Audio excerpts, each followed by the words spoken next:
Intro music fades into a low, echoing hum. Have you ever wondered what happens after the grand finale? Not the applause, but the silence that follows.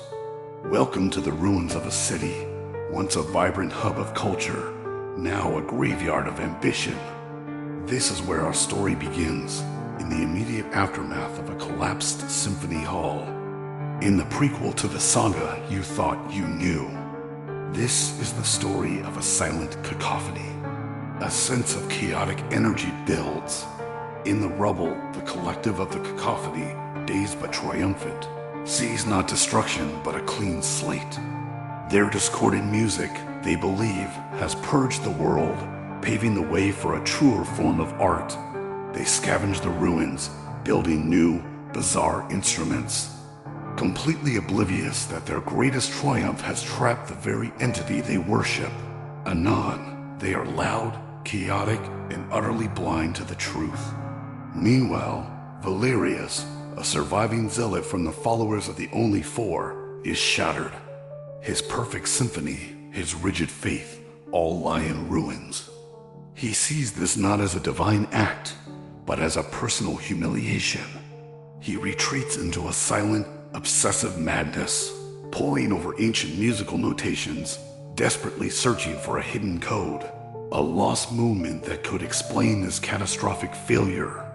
He's so lost in the past, he can't see the horrifying new reality unfolding around him. But there are those who can feel the change. Lyra of the Silent Weavers finally has the silence she craved, but it's not peaceful. It's a suffocating void, an unnatural stillness. She senses a knot in the fabric of fate, a place where time itself is frozen and tangled. Something has gone fundamentally wrong. She's plagued by strange visions and dreams, and her attempts to manipulate destiny begin to backfire in bizarre ways. She's searching for the source of this silent error, unaware of how close she truly is. A shift in tone, more introspective and grand, because at the heart of it all is Anon, trapped in the physical world for the first time, no longer a detached observer but a participant. And the weight of existence is crushing. He has always seen the world as a fleeting show, but now he feels the dust, the cold, the pain. He exists as Finn, a quiet record store owner, but his consciousness is fractured, seeing through the eyes of every soul in the ruined city. He feels every flicker of hope, every pang of despair. He is everywhere, and he is nowhere. His immense power, once a subtle nudge towards entropy, now leaks out in raw, unpredictable bursts.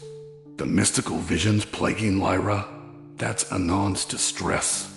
The chaotic inspiration driving the cacophony, it's the echo of his trapped essence. Valerius' obsession with finding a key to undo the past. That's fueled by Anon's own desperate desire to escape this new permanent reality. He's trying to find a way out, and his followers are inadvertently locking him in. Music becomes more wondrous, yet unsettling. Then things get even stranger. A strange, luminescent moss begins to grow over the ruins, pulsing with a low, otherworldly hum. This is Anon's new, unwanted creative force made manifest. He tries to destroy it, to uncreate it, but the very act of willing it out of existence paradoxically makes it stronger.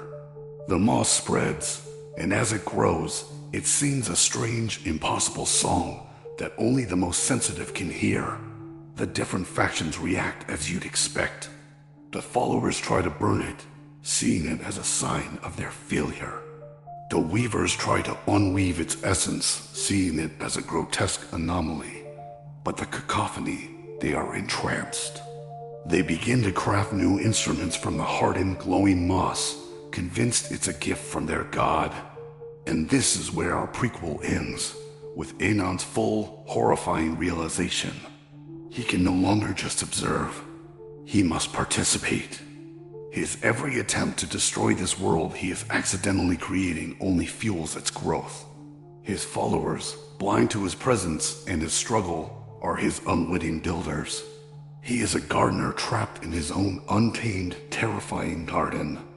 Imagine it, the quiet, unassuming record store owner, Finn, standing amidst the glowing, humming moss. A single tear of frustration and horror rolls down his cheek as the sound of a new, unwanted song fills the air. He is a prisoner of his own creation, and the next story begins with him learning to either break his curse or embrace his new destiny. Thanks for diving into this origin story with me. If you're as captivated by this world as I am, make sure to like, subscribe, and hit that bell icon so you don't miss what comes next. See you in the next chapter.